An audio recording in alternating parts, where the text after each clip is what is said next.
Hi, we're back with the CSRM Sports Outreach Ministry training. Great, yeah, it's great to be here, Chris. Yeah, I'm Chris Levette again, board member of CSRM, and I'm here again with Jonathan Detweiler of Uttermost Sports.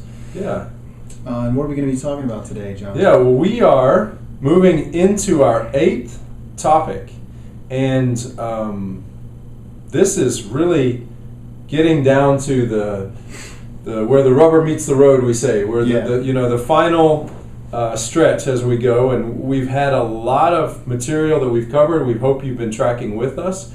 But now we're really getting ready to put it all together and hopefully bring it to a point where now we can help you apply all that we've been talking about. And so our 8th topic is practical aspects of organizing sports ministry.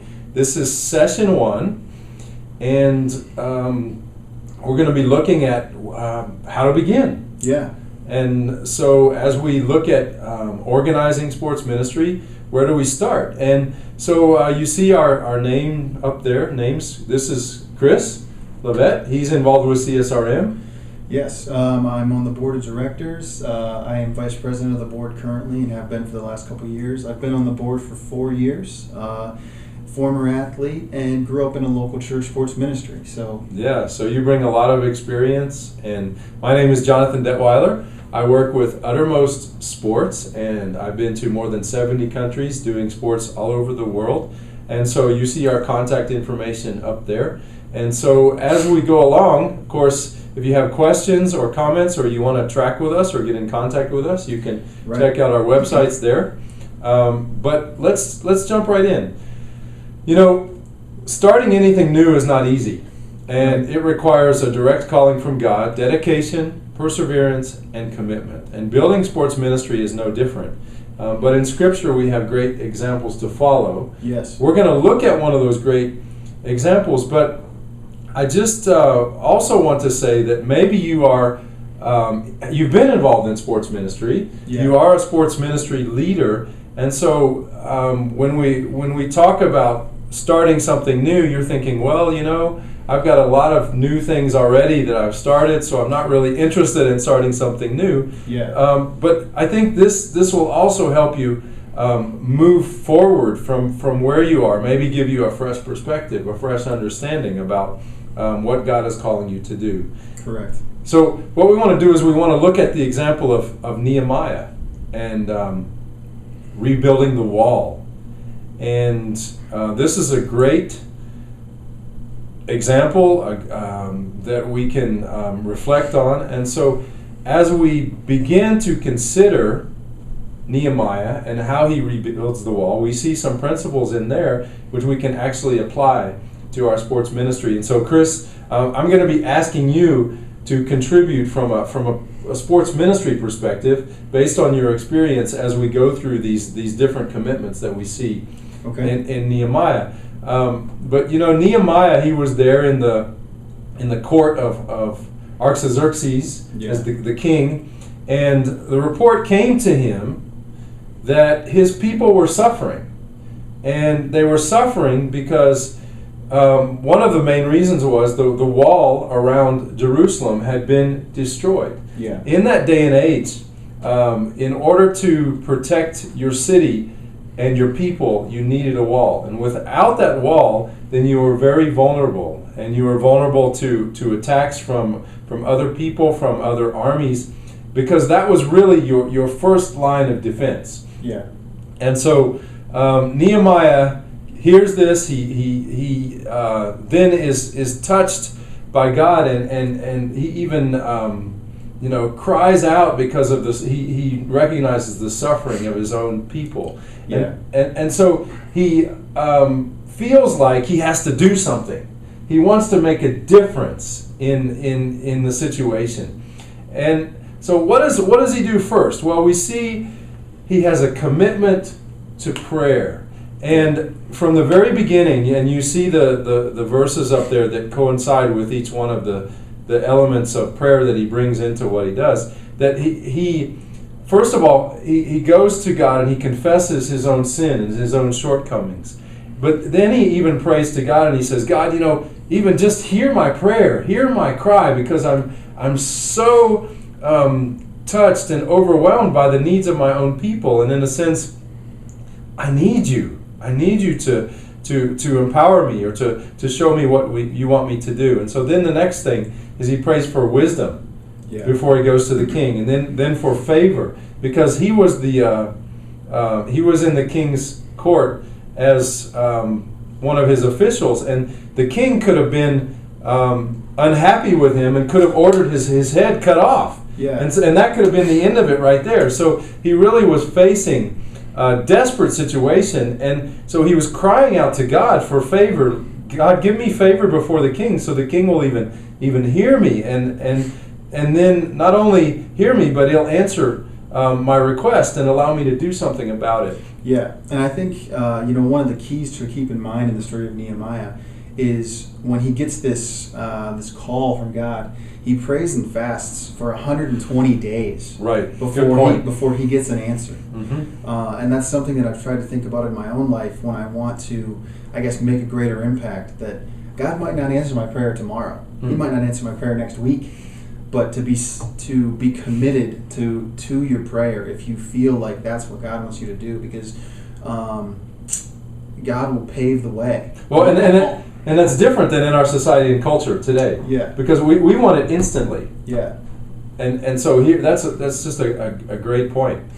Yeah, and it's something, the story of Nehemiah actually gives me hope in my own life, because Nehemiah is a very ordinary guy, cupbearer to the king. Right. He has a job, he's going about his life similarly to the same way that I do. Mm-hmm. But yet he has a huge impact for God in the world. Right. So these commitments that we see in Nehemiah are relevant not only for your sport ministry, but really for your own life. Right. So regardless of where you're coming at this, then we hope that this is helpful. So for wisdom and favor, then for God's retribution later on, we see that the plans are again starting to move forward, but the people are against they have enemies. Yeah. And it'd be easy to try to figure out how to fight off these enemies or what to do, but instead Nehemiah calls out to God. Yeah. And he says, God, I want you to be the one to bring retribution. In the same vein, he says, God, we call out to you for protection. Yeah. So you're the one that we have to depend on. And ultimately, then, God, we depend on you for our strength. You have to be the one to do this. Because without you working in and through us, working on our behalf, we're not going to be successful. Yeah. We're not going to make it happen. Yeah, and that is a great tie into one of the verses from last week in 1 Peter 5:8. 5:6 is to humble yourselves before God. And in all of these things, in praying before God, you need to have humility, knowing that you can't do anything through yourself, through your own willpower. It's Right. God's will working through you to accomplish all these things. Great. And I think that, depending on where your sports ministry is, the people that you're going to be potentially fighting against need protection and strength to persevere through. That could be very real in a country that where Christianity isn't as accepted. Yeah. Or it could be, from a type of slander or negativity in a country where you are allowed to be openly Christian, but people may mock you and stuff. Mm-hmm. So it's going to be, what is the application for you in your situation? Well, and even as an athlete, as a believer and an athlete and trying to bring your faith in, how does this relate to that person who's watching? It's huge, because I know playing basketball in college, oftentimes, other teammates, other teams, would, kind of, I guess, make fun of you for praying and stuff before the game, because that was something that I always tried to do during the national anthem, was say a prayer that, I could play this game for God and for His glory. So not out loud, but just in your own heart as you're listening. Yeah, but it was very clear. My head was bowed and stuff, and sometimes opposing teams would kind of, the person guarding me would say, well, what are you doing? Oh, I'm praying to God. Why? So it's something that you did at the beginning, but it also throughout the game or the experience of training and all those things, you continually had an attitude of prayer. Yeah. And that was critical to you keeping a proper perspective Yeah. in how you played, in how you interacted with your coach, and how you interacted with the other team, Yeah. even how you interact with the fans, I guess. Yeah. And ultimately how I guess was able to best use that competition to glorify God. Okay, great. So a commitment to prayer, that's where it all starts, and we see that example here in Nehemiah as he's building the wall. Now the second one, commitment to planning. Yes. We see that in Nehemiah's example, he had to prepare and be strategic with his resources. Yeah. Building a wall or rebuilding a wall, that was a huge undertaking. And it took a great amount of thought of how to utilize your resources, how to utilize your time, and how to best do it. And we see that as you read in these chapters from Nehemiah, first of all in chapter 3, where he gave each family or each group their own portion of the wall to complete. So they were assigned to complete that section. But then, as they're facing the opposition, he plans and he says, okay, we're going to organize you for protection as well. Yeah. So he understood the challenges and the potential attacks that could be coming, and so he said we need to be strategic about that. And I know in my experience in various sports ministries, there's some that are really well planned, they're really strategic. I've both coached and played. You get there as a coach and you feel like, I know exactly what I'm supposed to do. I know what I'm working on with my team, or if it's a camp, I know what drills I'm running. And then there's other ones where you show up, you have no idea what's going on. The first 15 minutes is kind of trying to figure that out, and then it's kind of just a disorganized mess. And then everyone the players and the coaches leave feeling like, well, did I really get anything out of this? Do I want to come back again? Mm-hmm. So having a plan of what you want to do, I think, is crucial for the success or failure of your sports ministry. And then for the protection, again, this is going to be, I guess, totally subjective to where you're at. Because if you're in a country where you may literally face physical opposition, then you're going to need protection in a different way than you would somewhere where that might not happen. Right, and that protection can also apply to other aspects of the league. Like if you're running a program, or whether it's recreational sports, sports related, or like basketball or something, you want to make sure that the environment where you're having people is a safe environment. So you might check the court or the field to make sure there are no foreign objects. You might make sure that the environment that you're creating is the kind of environment that allows you to build relationships and engage the people that you're reaching out to. And ultimately, though, what we're talking about is doing it in such a way that brings glory and honor to Christ, so that you have an opportunity to share the gospel or to build relationships in a way that people respect you.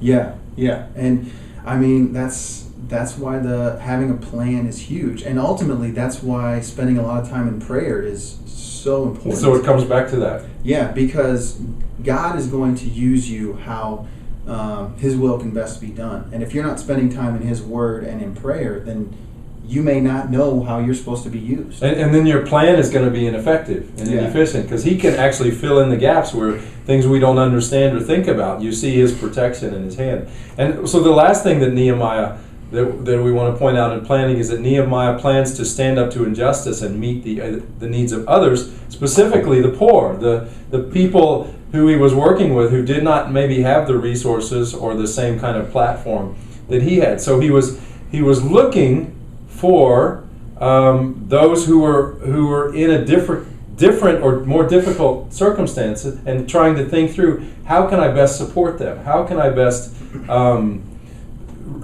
serve them?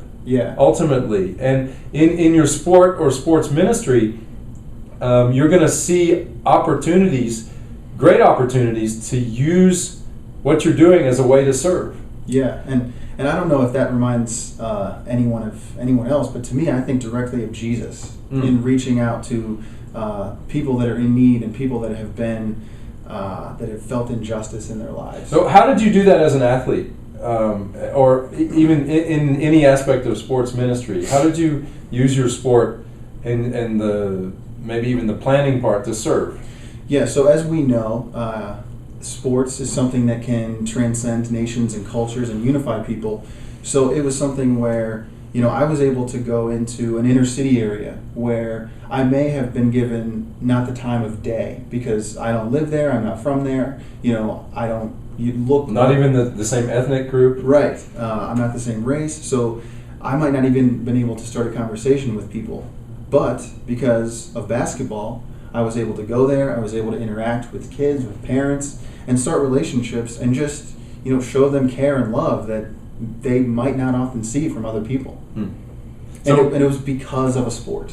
Wow. And so God gave you that heart to do that, and then the next step was to plan and figure out the best way to make that possible. So to become more intentional, that's what we're talking about, that you consider the plan, and we're going to give you more specific points how to plan and to do it well. So, but the idea here is just to give you an overall perspective that this is something that you've got to be committed to, and you've got to make an effort, and you can't just say, okay, we're going to get together and play sports, although that's effective, but in order to get the most out of it, to think beyond that. Right. And so then the third point we see in Nehemiah, a commitment to persistence and perseverance. He did not give up. He kept going.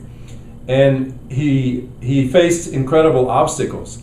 When he was mocked and ridiculed, he was made fun of. There were evil plans even from the enemy to come and destroy what they were doing, to kill him and the people, against death threats, against lies, and building a sports ministry, doing sports ministry.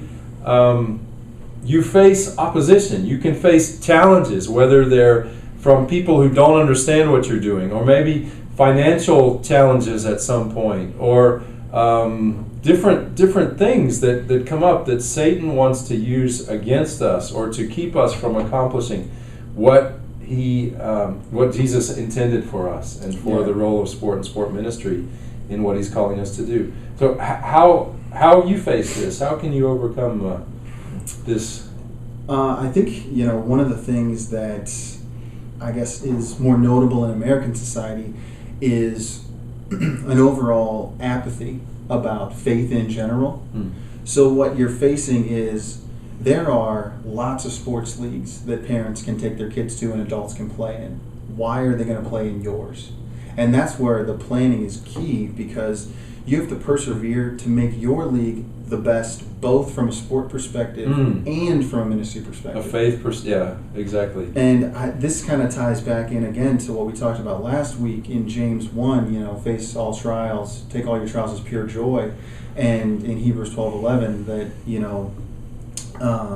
perseverance through difficult times reaps a harvest of righteousness. Right, yeah. So this is just an encouragement to you at this point to not give up.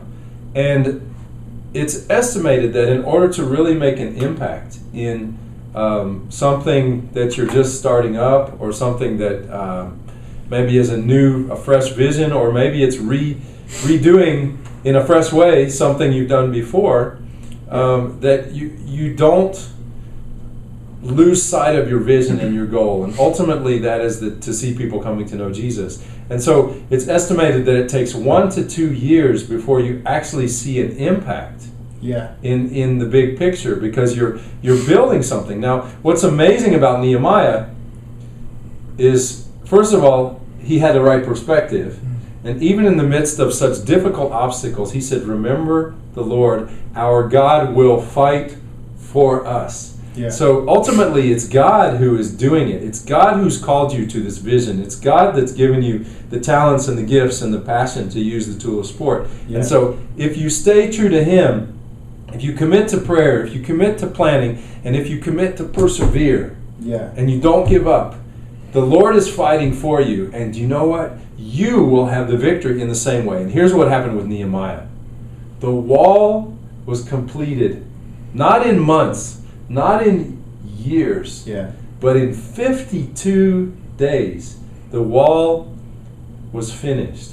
And so it was a great testimony to God, of course, but it started with Nehemiah, with a heart that was broken because he saw a need, because he responded to a need that God had placed on his heart. Yeah. Then he was willing to take those extraordinary steps and risk his own life to go before the king and to ask the king for favor, to ask the king to allow him to go back and help his own people. Yeah. And then as he did, he planned and he persevered, and God was glorified. Yeah, and keeping in mind that Nehemiah was just an ordinary guy living his life trying to serve God, who got a calling and embraced it and did something miraculous. Right. And maybe you're a professional athlete and you're watching this, or maybe you're an amateur athlete, or maybe even you say, I never really played sports at a high level. But it doesn't matter. Yeah. The point is, if this is something God has called you to, fix your eyes on Him, commit to pray, commit to plan, commit to persevere, and then God will bring you to a place where you see an impact that is made for Him, and it will literally blow your mind. You will not be able to imagine or comprehend what God is going to do. It makes me think of the Jim Valvano line. He was a coach at NC State and won a national title. And in a famous speech he gave, he said, "Don't give up. Don't ever give up." That's it. So that's our encouragement to you. So where to begin? This is where to begin. Yeah. Don't give up. This is our contact information. You can find out more on our websites from our ministry. But next we're going to be moving into what we're going to call striving together. And so we talked about beginning using the example of Nehemiah. Striving is a term that takes us back to some of the previous sessions, some of the previous topics that we've done on missional sport community. So if you haven't watched those yet, I encourage you to go back and watch those sessions first, because now, as we're talking about the practical aspects of organizing it, we're coming back to those and we're going to apply them now to really give you a foundation for continuing on. So, Chris, it's great. Thanks for having me for again. being here. It's really great that you're chatting with us, and we hope you enjoy. And we will see you again next time, next session number 2. All right. See Great. you then. Thanks.